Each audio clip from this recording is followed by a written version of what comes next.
Sallallahu Alaihi Wasallam said, may Allah brighten the face of a person who hears my words, understands them, memorizes them, and convey them to others.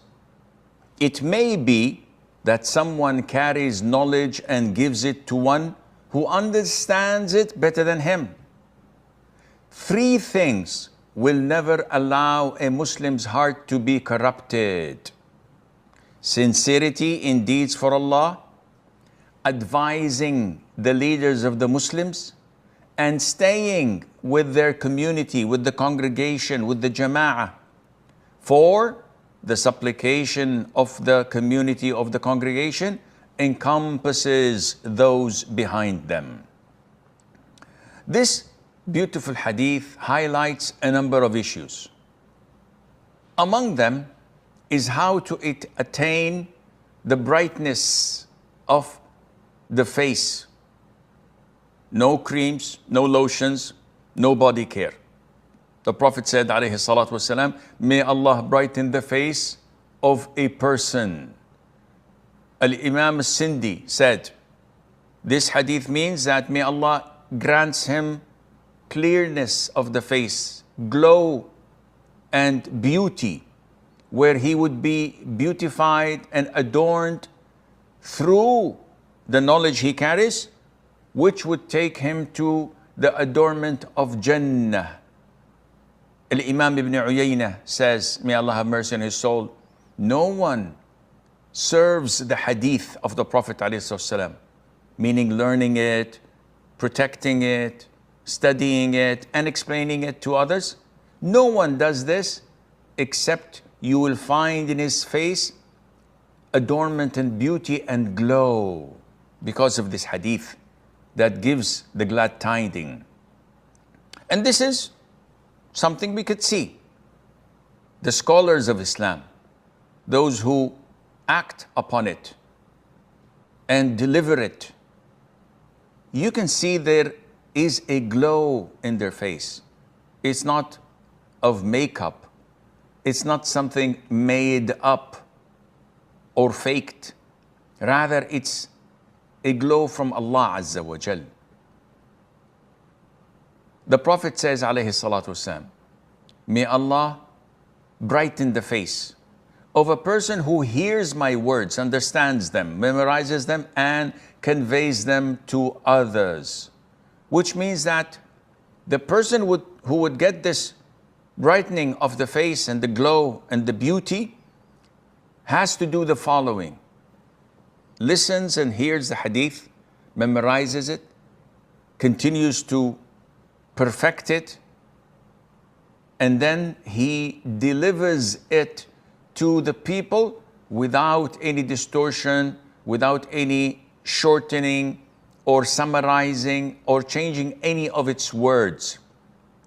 Such a person, the Prophet had made dua for, so that his face would be enlightened, it would be beautified, adorned, and that would lead into his chest to be expanded, and his moral conduct to be perfected, and that he would be a person with content. Why would someone deliver it to others? The Prophet says, alayhi salatu wasalam, it may be that someone carries knowledge and gives it to one who understands it better than him. And this means that the narrator of the hadith, the one who reports the hadith, it's not his job to understand it and discover the gems in it. Al-Imam al-Mubarakfuri says, maybe the one who carries the knowledge might not be a knowledgeable person in the sense that he's not a juror, he's not someone who deals with fiqh, yet he memorizes it and delivers it to someone who can find its jewels, and then he would be rewarded for carrying it to someone who understands it better than him. Al-Imam al-Manawi says, in this hadith, it is clear that it's not a condition to understand what you report. It's a condition that you memorize correctly and accurately, while the faqih or the juror or the scholar, his job is to understand and to contemplate and to stem the gems from that hadith. Al-Imam al-Khattabi says, from this hadith we learn that it is not permissible, it is abhorred, it is makruh to summarize and shorten the hadith, so for someone who is not knowledgeable in fiqh. Because sometimes you tend to summarize and shorten the hadith and you lose the essence of it because you do not have the capability to understand it.